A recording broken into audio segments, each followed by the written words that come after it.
Welcome both speaker. और आज हम बात करेंगे English for exams and tests. आप बहुत सारे टेस्ट देते हैं जिसमें इंग्लिश आती है, और बहुत सारे ऐसे एग्जाम्स में आप एंट्रेंस में आप ऐसे शामिल होते हो जिसमें इंग्लिश लैंग्वेज यूज होती है।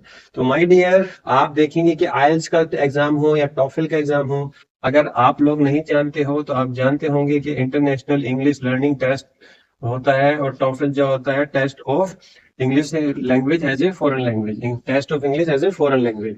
तो ये सब चीजें आपको पता है, और साथ ही साथ आप कॉम्पिटिटिव एग्जाम्स की भी तैयारी करते हैं, तो आप जानते हैं कि जितने भी कॉम्पिटिटिव एग्जाम्स है उसमें भी इंग्लिश ग्रामर या इंग्लिश का यूज होता है। तो उसी चीजों को ठीक करने के लिए, वही चीजों को और ज्यादा कमांड करने के लिए आज का लेसन रहेगा कि किस तरीके से एग्जाम्स कंडक्ट होते हैं, और इन एग्जाम्स को कंडक्ट कराने के बाद किस तरीके से उनको अप्रोच किया जाता है। समझ लिए आइल्स और टॉफल एग्जाम में क्या होता है।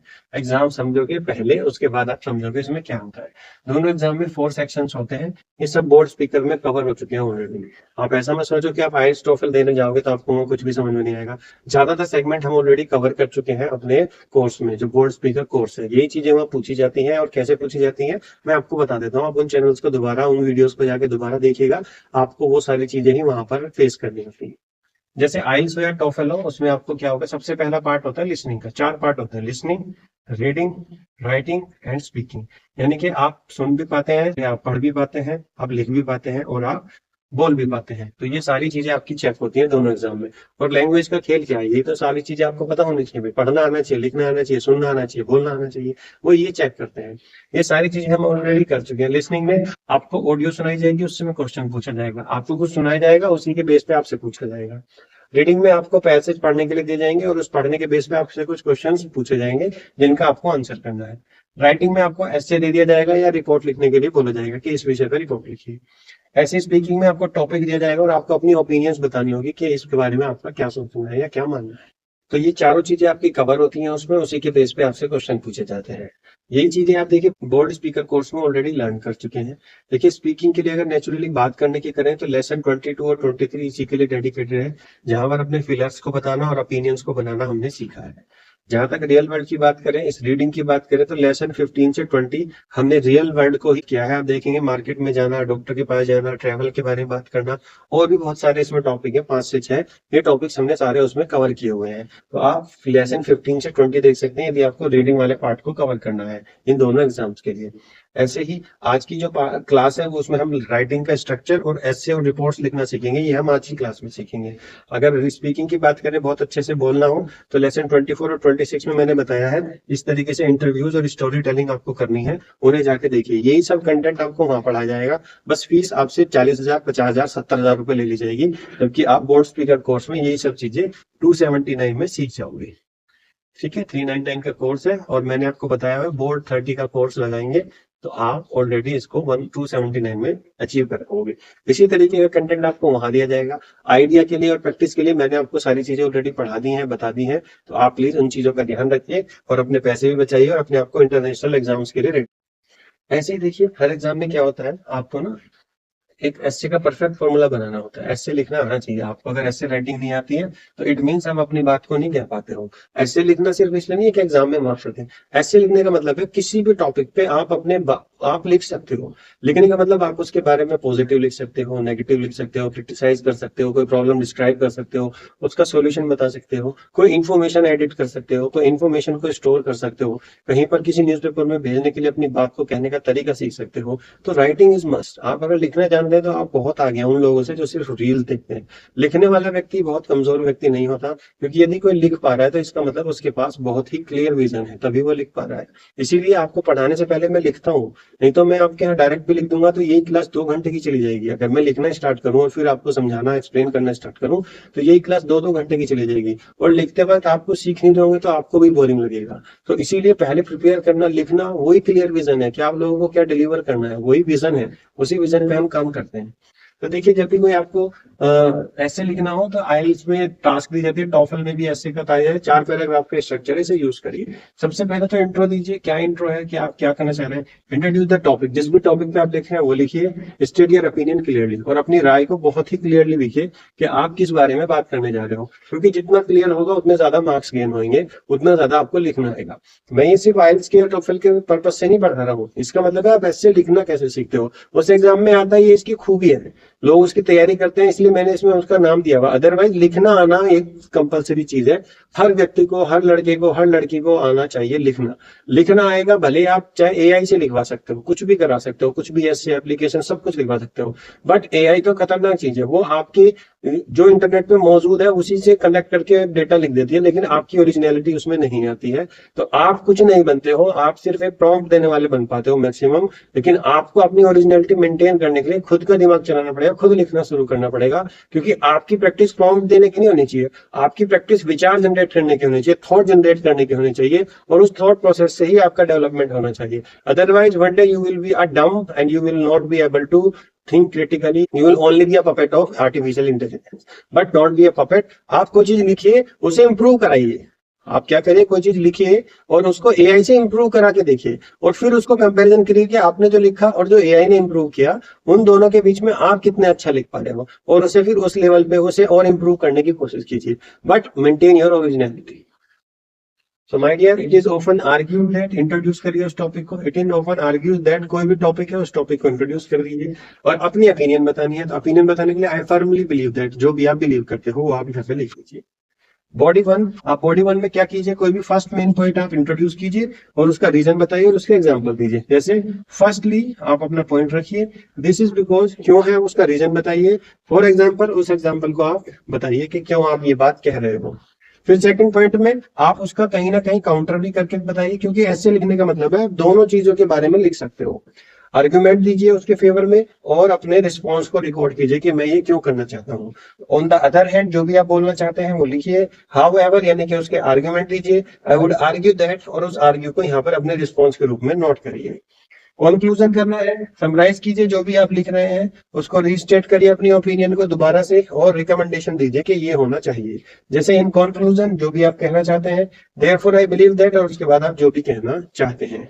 आप कहोगे सर ऐसे तो हमारे समझ में नहीं आना, कोई बात नहीं, मैंने आपके लिए ऐसे लिखा, आप उसे देखिए। जितना भी ब्लू वाला पार्ट है वो मैंने उस पीछे वाले उसी से लिया है, कि वहां पे तो मैंने आपको बताया आप कहाँ पे क्या क्या लिखिए, इसमें मैं आपको बता रहा हूँ कि क्या लिखना है, कैसे लिखना होता है। देखेंगे जब आप इसे पढ़ेंगे तो बहुत ही प्यारा ऐसे लगेगा आपको, इसमें वक्त लगता है, धीरे धीरे प्रैक्टिस करनी पड़ती है, तब आप इसको लिख पाते हो।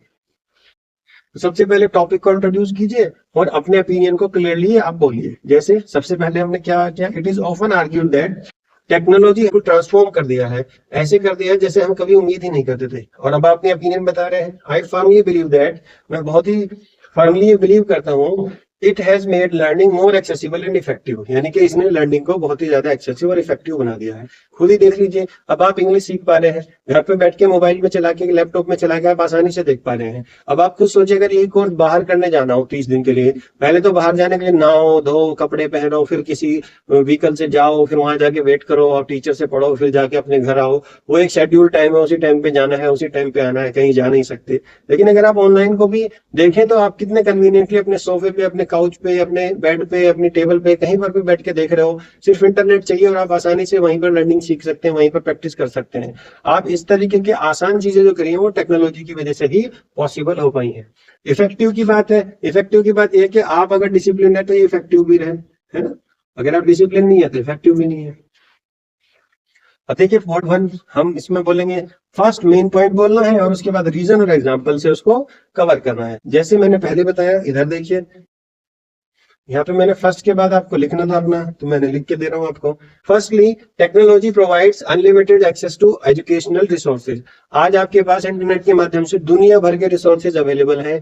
आप उन रिसोर्सेज के माध्यम से अपने आप को बहुत ज्यादा इंफॉर्मेटिव, बहुत ज्यादा आप ज्ञान को अर्जित कर सकते हैं। इतनी ज्यादा इंफॉर्मेशन है, इनफैक्ट अगर मैं कहूँ तो इतनी बात है कि आप इतनी ज्यादा एक्सेस इंफॉर्मेशन ले रहे हो कि आप अपने काम की इंफॉर्मेशन कई बार छोड़ देते हो।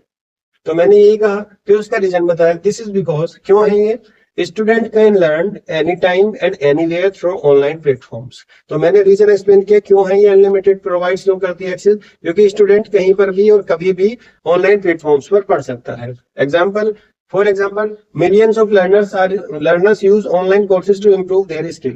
तो लाखों लोग अपनी स्किल्स को इम्प्रूव करने के लिए ऑनलाइन रिसोर्सेज को, ऑनलाइन क्लासेस को इस्तेमाल करते हैं। तो यही मैं आपको बताना चाह रहा था कि आप किस तरीके से इसको देख सकते हैं। Even you are also utilising the power of educational technology. आपको वो सब कुछ समझ आ रहा है, आप अपनी स्किल्स को बढ़ा रहे हो इंग्लिश स्पोकन। सेकंड पॉइंट में आपको काउंटर करना है उसको और आर्ग्यूमेंट देनी है उसी के बेस पे और अपना रिस्पॉन्स देना है। जैसे ऑन द अदर हैंड अगर हम और दूसरी तरफ बात करें तो some people believe that excessive use of technology reduces face to face interaction. वही बात है, लेकिन कुछ लोग क्या कहते हैं, दूसरी तरफ ये भी बात है कि फेस टू फेस इंटरेक्शन ना हो तो फिर हमारी टेक्नोलॉजी जो है वो बहुत ज्यादा हेल्पफुल नहीं रहती, क्योंकि हम बहुत ज्यादा एक्सेसिव यूज कर लेते हैं टेक्नोलॉजी का। उसके लिए हम लोगों ने क्या किया, देखो मैं व्हाट्सएप पे, टेलीग्राम पे आपसे डायरेक्ट बात करता हूँ, तो जब मैं डायरेक्ट आपसे बात करता हूँ तो आपको मेरे से कनेक्शन महसूस होता है। सिर्फ ये नहीं वीडियो देखी, शट डाउन करा, घर चले गए, ना आपका ना मेरा कोई कनेक्शन बन पाया। इसीलिए मैं फेसबुक पे, इसीलिए मैं टेलीग्राम पे और व्हाट्सएप पे आप लोगों के जो भी अच्छे अच्छे कमेंट, वीडियो और टेस्टिमोनियल्स आते हैं उसको मैं देखता हूँ, रिप्लाई भी करता हूँ। तो आप भी अगर आपको कोई प्रॉब्लम हो तो वहां पर पूछ सकते हैं। However, I would argue that when used responsibly, technology enhance communication and collaboration rather than replacing them. अब मैंने बता दिया कि भाई इससे फेस टू फेस इंटरेक्शन तो कम होता है, लेकिन हाउएवर फिर भी मैं ये कहूंगा कि जब रेस्पॉन्सिबली टेक्नोलॉजी को बहुत अच्छे से यूज किया जाए तो ये हमारी कम्युनिकेशन को और हमारे कोलैबोरेशन को आगे ही करता है, ना कि उसे रिप्लेस करता है। अब टेक्नोलॉजी के माध्यम से मैं आपको लाइव पढ़ा रहा हूँ, आप मेरे साथ आके कभी भी लाइव डिबेट कर सकते हैं, मुझे कभी भी लाइव किसी भी क्वेश्चन आंसर के लिए कॉल कर सकते हैं, आपकी कोई प्रॉब्लम है उसको शेयर कर सकते हैं, हम उसे लाइव आके भी शेयर करते हैं, सोल्व करते हैं। कुछ बच्चों के साथ दिक्कत आ रही है, वो दिक्कतों को भी हम पढ़ते हैं, समझते हैं और धीरे धीरे उन्हें दूर करने की कोशिश करते हैं। तो ये भी एक अच्छा पॉइंट है कि अगर आप रिस्पॉन्सिबली आप हमारे से इंटरेक्ट करते हैं तो आपकी कम्युनिकेशन इनहेंस होती है, कोलैबोरेशन बढ़ता है हमारे बीच में। हम इसे रिप्लेस नहीं करना चाहते, इसको इम्प्रूव करना चाहते हैं। फिर इसी तरीके से इसको समराइज करेंगे तो अपनी ओपिनियन को दोबारा से बताएंगे और फिर अपनी रिकमेंडेशन भी देंगे। तो इन कंक्लूजन का मतलब अंत में मैं कहना चाहूंगा, technology has improved the quality of education despite a few challenges. तो टेक्नोलॉजी ने एजुकेशन की क्वालिटी को इम्प्रूव ही किया है, डिस्पाइट कुछ चैलेंजेस हैं जिनको हमें भी सॉल्व करना है। Therefore, इसलिए I believe that it should be integrated into every classroom to create a more effective and engaging learning environment. तो मैं ये मानता हूँ कि ऑनलाइन लर्निंग को हर क्लास में कहीं ना कहीं इंटीग्रेट किया जाना चाहिए, जहाँ पे बच्चे बहुत अच्छे से इसको बहुत आसानी से समझ सकें और इस टेक्नोलॉजी का फायदा उठा सकें। तो इस तरीके से आप एक स्ट्रक्चर्ड ऐसे लिख सकते हैं। मैंने जो भी इसमें वर्ड यूज किए हैं, थोड़े से हैवी वर्ड यूज किए हैं और थोड़ा सा लैंग्वेज को टफ रखा है। क्यों? क्योंकि ये कम से कम अगर आपको जैसे आइल्स का एग्जाम होता है, वो 10 बैंड लाने होते हैं, यानी कि 10 मार्क्स लाने होते हैं।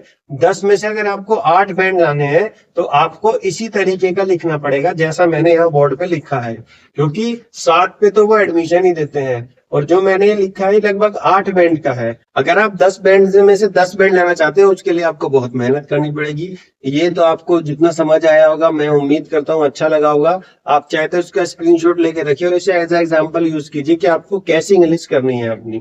जब आप वैसी इंग्लिश कर पाएंगे तब आप कॉन्फिडेंट भी महसूस करेंगे और फिर आप महसूस करेंगे कि हाँ, कितने अच्छे तरीके से हमें सर ने उस दिन बताया था कि आपको इस लेवल पे जाना है, इस तरीके से अच्छी इंग्लिश को यूज करना है। तो माय डियर, बने रहिए और इसी तरीके से लर्निंग पे लगे रहिए। माय डियर, अगर आपको भी द बोल्ड स्पीकर कोर्स में एनरोल होना है तो आप नीचे लिंक में डिस्क्रिप्शन में जाके वहां से हमारी ऐप को डाउनलोड कर सकते हैं और ऐप में द बोल्ड स्पीकर कोर्स को परचेज कर सकते हैं। बोल्ड स्पीकर कोर्स सिर्फ 399 में आता है, मैं उसका कोई पैसा लेता नहीं हूं पढ़ाने का। बोर्ड 30 का एक कोड लगाएंगे, बोर्ड 30 का जैसे ही आप कोड लगाएंगे तो आपको इस पे 30% का ऑफ मिल जाएगा। तो 399 का कोर्स आपको सिर्फ 279 में मिल जाएगा।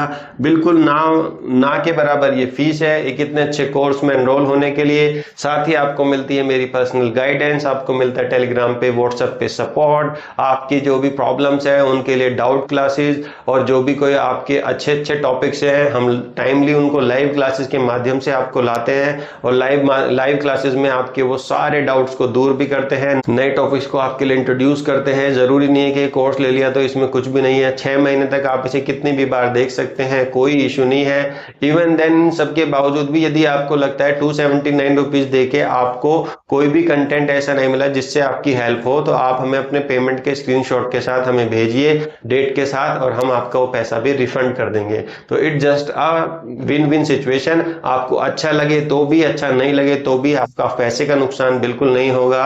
आपको सिर्फ इसमें एनरोल करना है और अपनी लाइफ में इंग्लिश बोलना स्टार्ट करना है। Thank you so much my dear.